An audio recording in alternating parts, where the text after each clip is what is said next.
Olvida todo lo que has visto en las películas sobre batallas medievales. No había música épica de fondo, no existían duelos perfectamente coreografiados y definitivamente no había héroes que salían ilesos después de enfrentarse a 20 enemigos. La realidad era mucho más brutal, caótica y francamente patética de lo que cualquier director de cine se atrevería a mostrar. Si eras un soldado común, probablemente ni siquiera escuchabas la señal de ataque. El tipo del cuerno estaba posicionado en algún lugar seguro, muy lejos de la acción real. Una decisión inteligente de su parte, considerando que los músicos militares medievales tenían la esperanza de vida más alta del ejército, justo después de los reyes, que iniciaban las guerras, pero nunca pisaban el campo de batalla. En los primeros 15 segundos de combate, casi la mitad de la primera línea tropezaba con sus propios pies o con sus compañeros. Los campos de batalla medievales no eran terrenos perfectamente nivelados como los patios de desfiles. Eran campos embarrados, llenos de raíces ocultas, esperando enviarte de cara al barro. Nada dice guerrero temible, como caer de bruces mientras gritas ¡ay, mi tobillo! No cargabas como los héroes de las historias. Te arrastrabas hacia adelante en una masa nerviosa, con las rodillas débiles por haber estado de pie en formación durante horas. El hombre a tu lado respiraba pesadamente, apestando a ajo y miedo. Los enjuagues bucales medievales no existían, lo que podría explicar por qué los soldados gritaban tanto. Era la única forma de respirar sin oler el almuerzo de tu compañero de batalla. Todos gritaban, pero nadie podía decirte exactamente qué estaban vociferando. La mayoría de los hombres simplemente chillaban para reprimir su terror. Los estudios muestran que en combate, aproximadamente el 70% de los hombres emiten sonidos involuntarios que ni siquiera recuerdan después. Si pudieras traducir la mayoría de los gritos de guerra medievales, probablemente saldrían como algo parecido a «Mamá, ayuda, me arrepiento de todo». Luego llegaba el primer golpe. Alguien se estrellaba contra tu escudo. Tus oídos zumbaban, pero no podías saber si era por el golpe o por el hombre que acababa de darte un cabezazo. El ruido era ensordecedor. No música épica de batalla, sino una pared de gruñidos, gritos y metal golpeando metal o carne. Tu brazo vibraba tanto por bloquear ese golpe que tus nietos nacerían con temblores. 2 minutos después, tu gran plan de batalla se reducía a un objetivo simple: mantenerte en pie. Caer significaba la muerte por el peso de otros hombres pisándote. El suelo se volvía resbaladizo con sangre y vómito. Tus brazos dolían de sostener el escudo. El sol caía a plomo, cocinándote dentro de tu gambesón acolchado.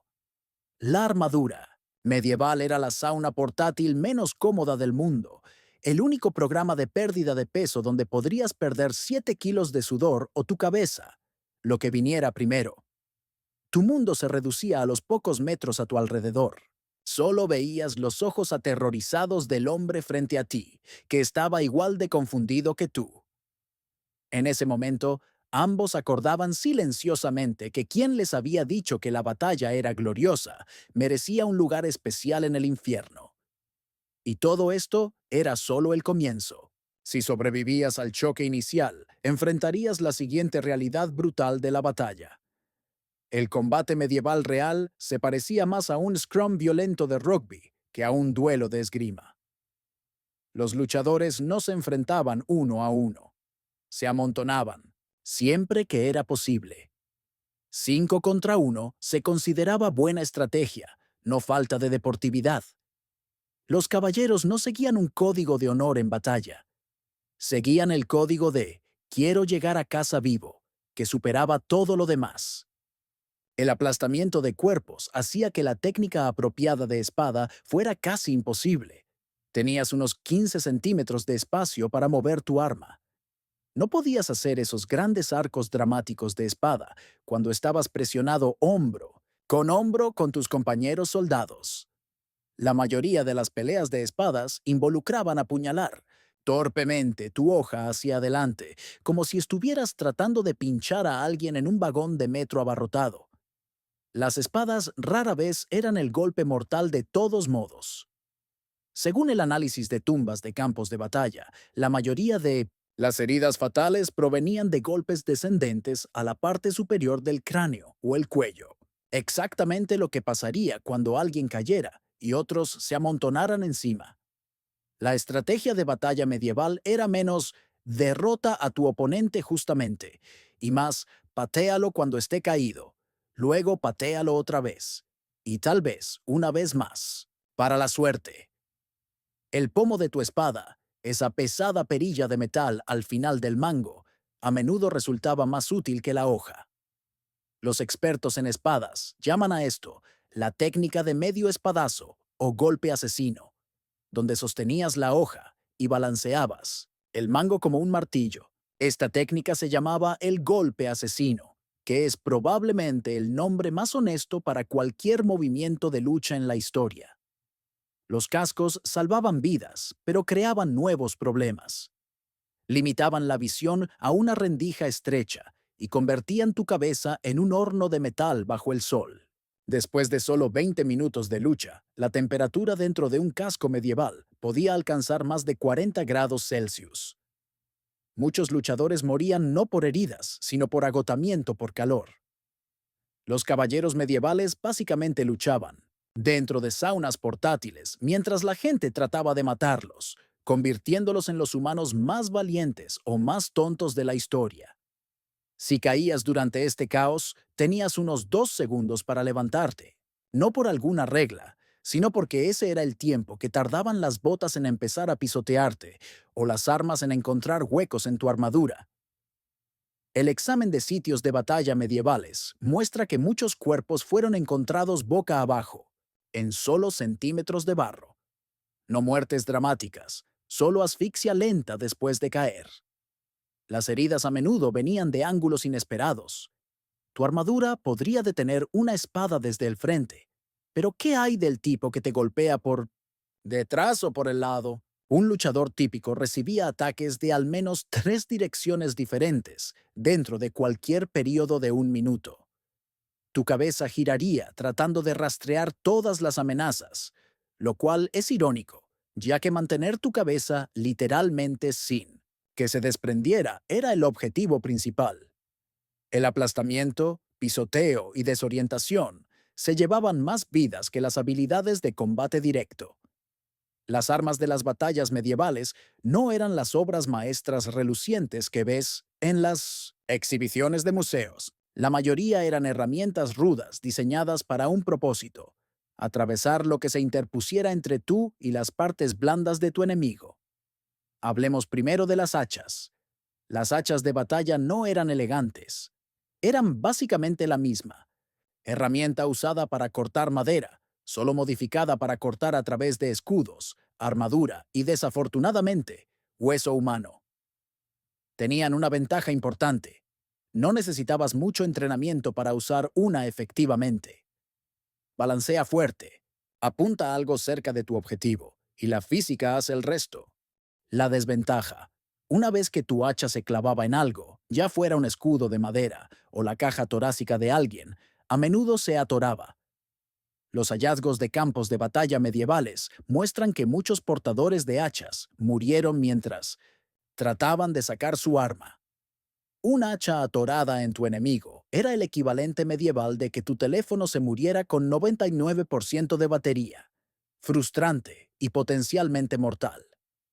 Las lanzas eran el arma más común en los campos de batalla medievales, con algunos ejércitos usándolas para hasta el 70% de sus fuerzas.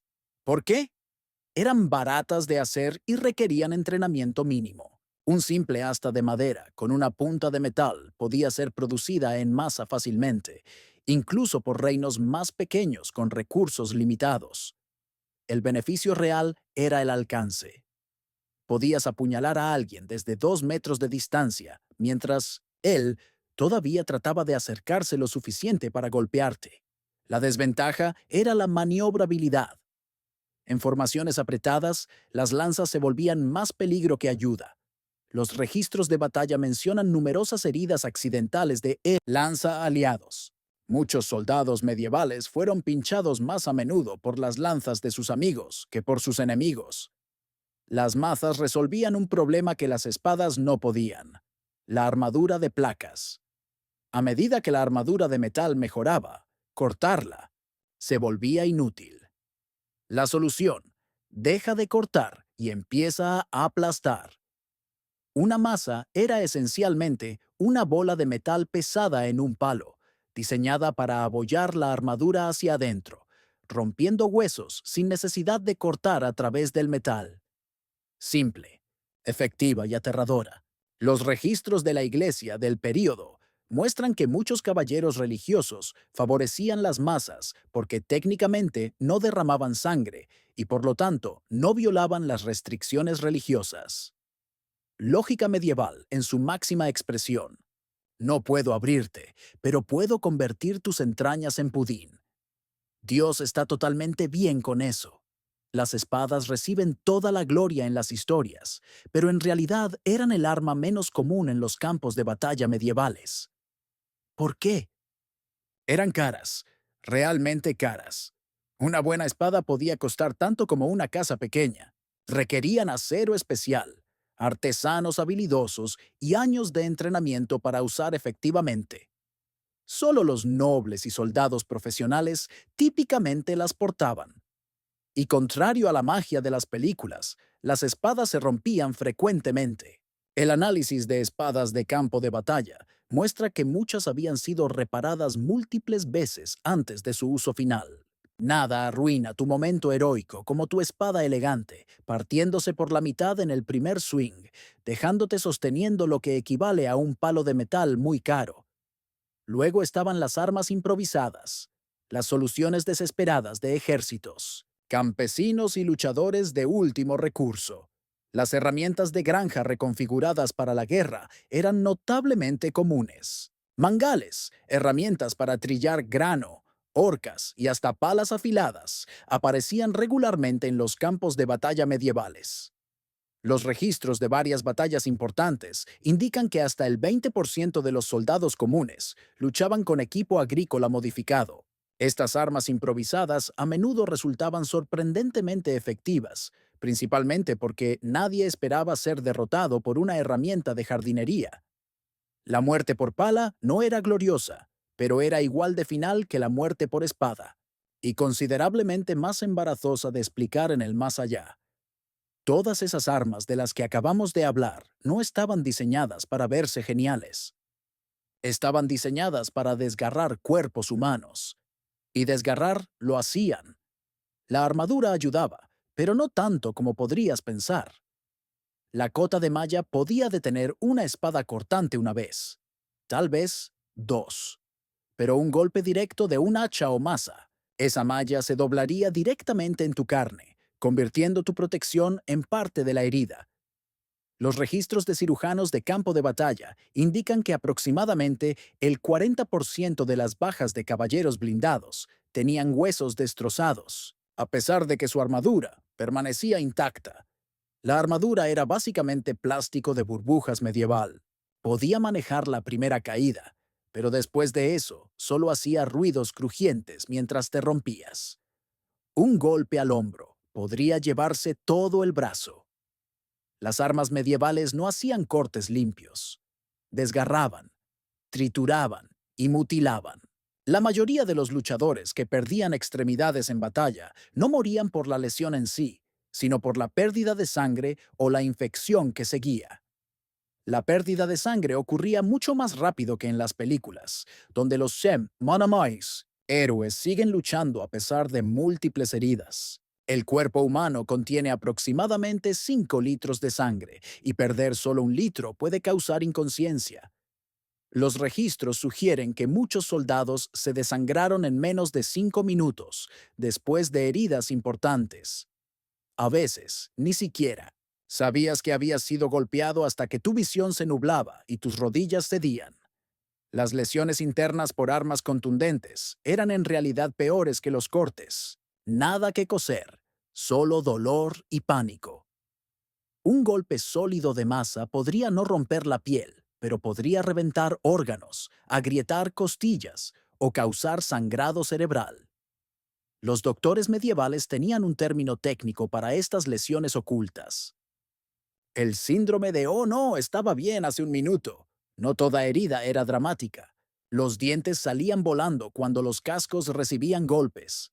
Los ojos se lastimaban por astillas de escudos rotos. Pequeñas heridas, que hoy necesitarían solo unas pocas puntadas, se volvían mortales debido a la infección.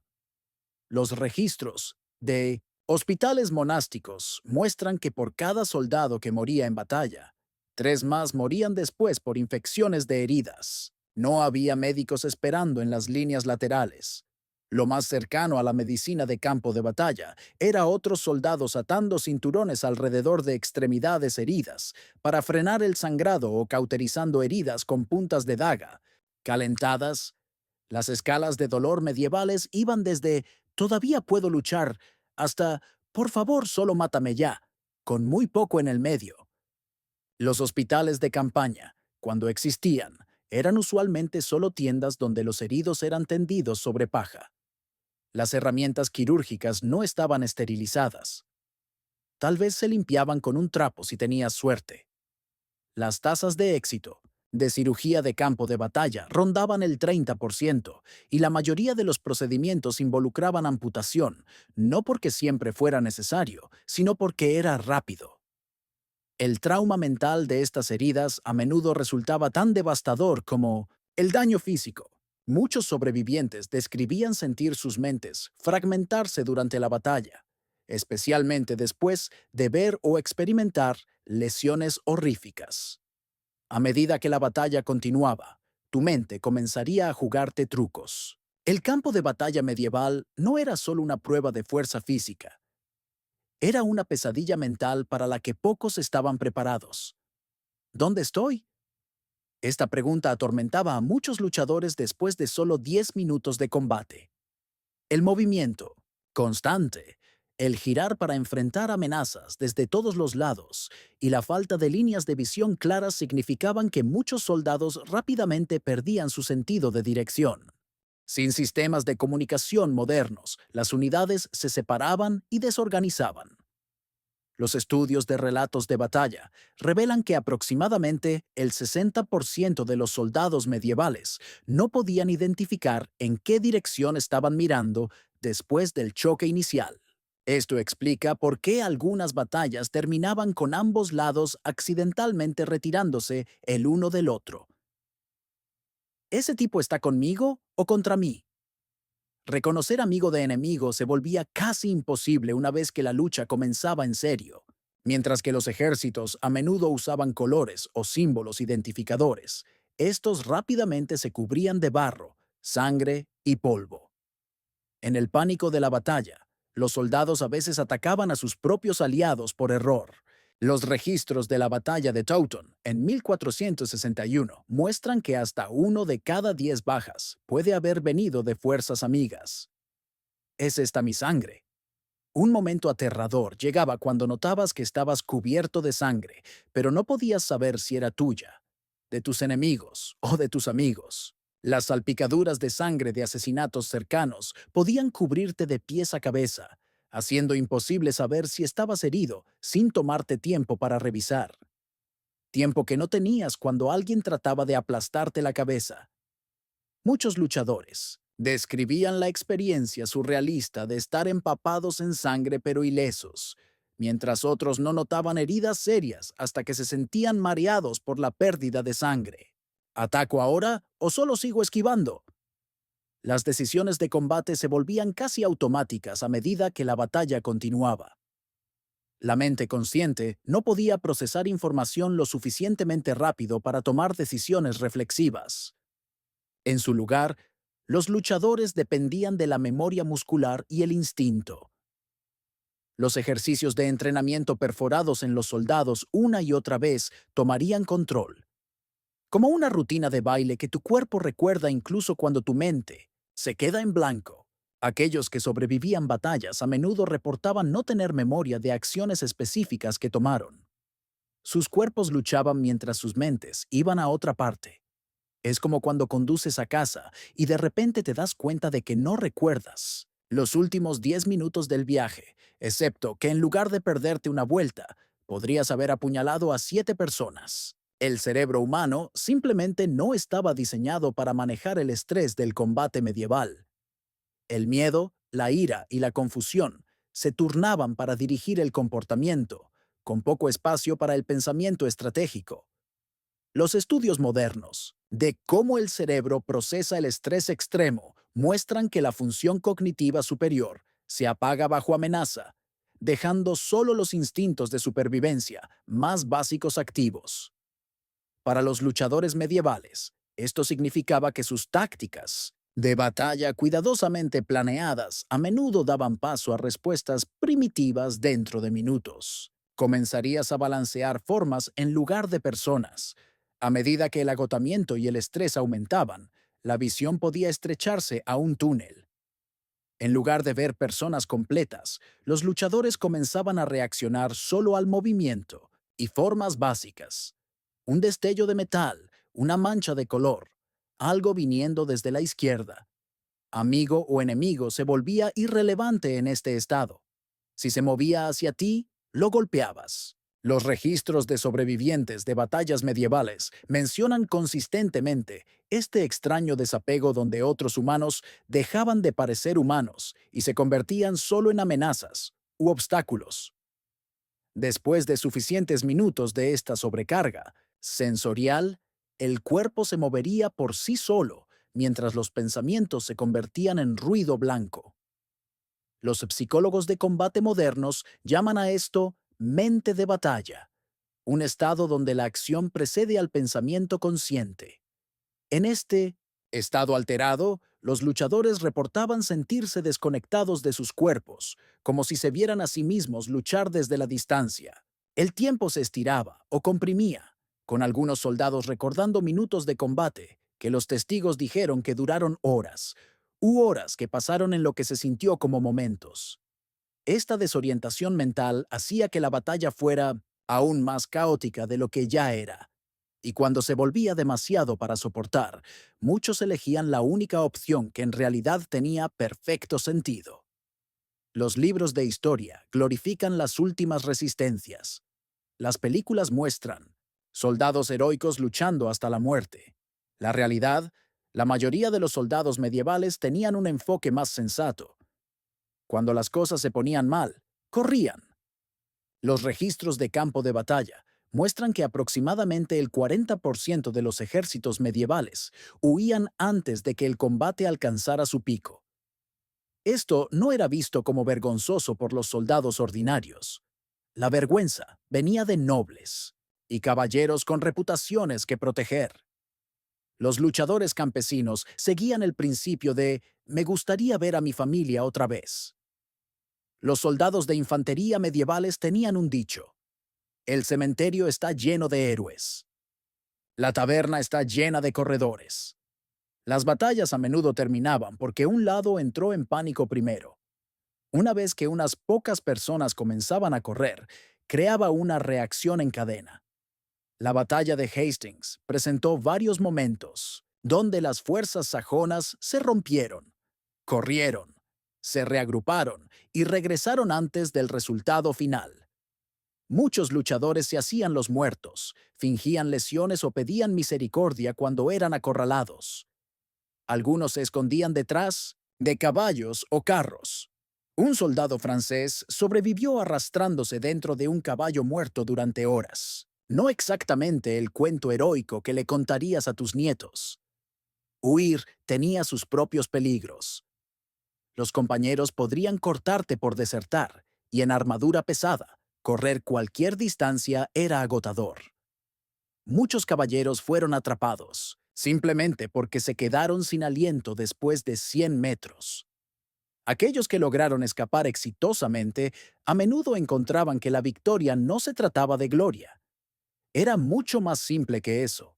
Cuando pensamos en la victoria en las películas de guerra, vemos soldados vitoreando ondeando banderas y discursos heroicos. La realidad medieval era mucho menos digna de Instagram. Si todavía estabas de pie cuando el polvo se asentaba, felicidades, habías ganado. Ese era prácticamente el único criterio de victoria. No había ceremonia elaborada, no medallas, solo el profundo alivio de no estar muerto todavía. Era básicamente el juego más mortal de sillas musicales del mundo. Cuando la lucha se detenía, quien todavía estuviera de pie obtenía el premio de existencia continua. No estallaban vítores dramáticos cuando las batallas terminaban. La mayoría de los sobrevivientes estaban demasiado exhaustos, heridos o traumatizados para celebrar. Los campos de batalla después de la lucha eran lugares extrañamente silenciosos, con luchadores simplemente sentándose donde estaban, demasiado agotados para hablar. El típico grito de victoria no era ¡hurra!, sino más como gracias a Vinio Bonste, Dios que eso terminó. ¿Alguien tiene agua? Y tal vez un par de pantalones nuevos que no tuvieran la sangre de otra persona. Las consecuencias inmediatas se enfocaban en asuntos prácticos. Te limpiabas la sangre de la cara, esperanzadamente no la tuya, y revisabas heridas que no habías notado. Buscabas a tus amigos y recolectabas armas utilizables del suelo. Las listas de verificación post-batalla medievales eran simples. Brazos, todavía unidos. Piernas todavía funcionan, amigos algunos perdidos. Enemigos más perdidos. En general, un buen día. El campo se convertía en un mercado sombrío después de la batalla. La armadura valiosa se quitaba de los muertos, sin importar de qué lado hubieran luchado. Incluso las botas se tomaban de los cadáveres si se veían mejores que las tuyas. Los programas de reciclaje medievales estaban muy adelantados a su tiempo. Nada se desperdiciaba, especialmente si era brillante o todavía tenía buen filo. Celebrabas bebiendo cualquier alcohol que estuviera disponible para adormecer tanto el dolor físico como mental. Un cronista inglés notó después de una batalla, importante que los hombres bebieron durante 3 días sin pausa, como si trataran de ahogar lo que habían visto en copas de cerveza. Las fiestas de victoria medievales eran menos «somos los campeones» y más «por favor ayúdame a olvidar todo a través de la magia de la fermentación». Las tiendas médicas se llenaban de heridos. Los hospitales de campaña tenían tasas de mortalidad entre 25 y 50%.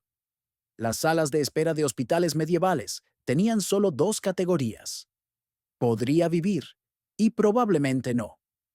Tu categoría dependía en gran medida de si el cirujano había dormido lo suficiente la noche anterior. Las secuelas físicas persistían durante días. Aparecían moretones donde no recordabas haber sido golpeado. El sueño venía con dificultad, interrumpido por movimientos repentinos para bloquear ataques que no estaban allí. Nada dice guerrero exitoso como golpear el aire mientras duermes y accidentalmente darle un ojo morado a tu esposa mientras luchas contra un enemigo que murió hace 3 años. Y en algún lugar del barro, un casco roto se sentaba torcido en un palo. Los campos de batalla medievales rara vez se limpiaban. Simplemente crecían hierba encima, con pedazos ocasionales de metal abriéndose camino a la superficie siglos después. Lo que las películas llaman victoria era realmente solo el comienzo de un tipo diferente de lucha. Una luchada no contra enemigos, sino contra el dolor, la pérdida y el conocimiento de lo que los humanos podían hacerse unos a otros cuando se les ordenaba. La realidad de las batallas medievales no era gloria, honor o heroísmo, era supervivencia.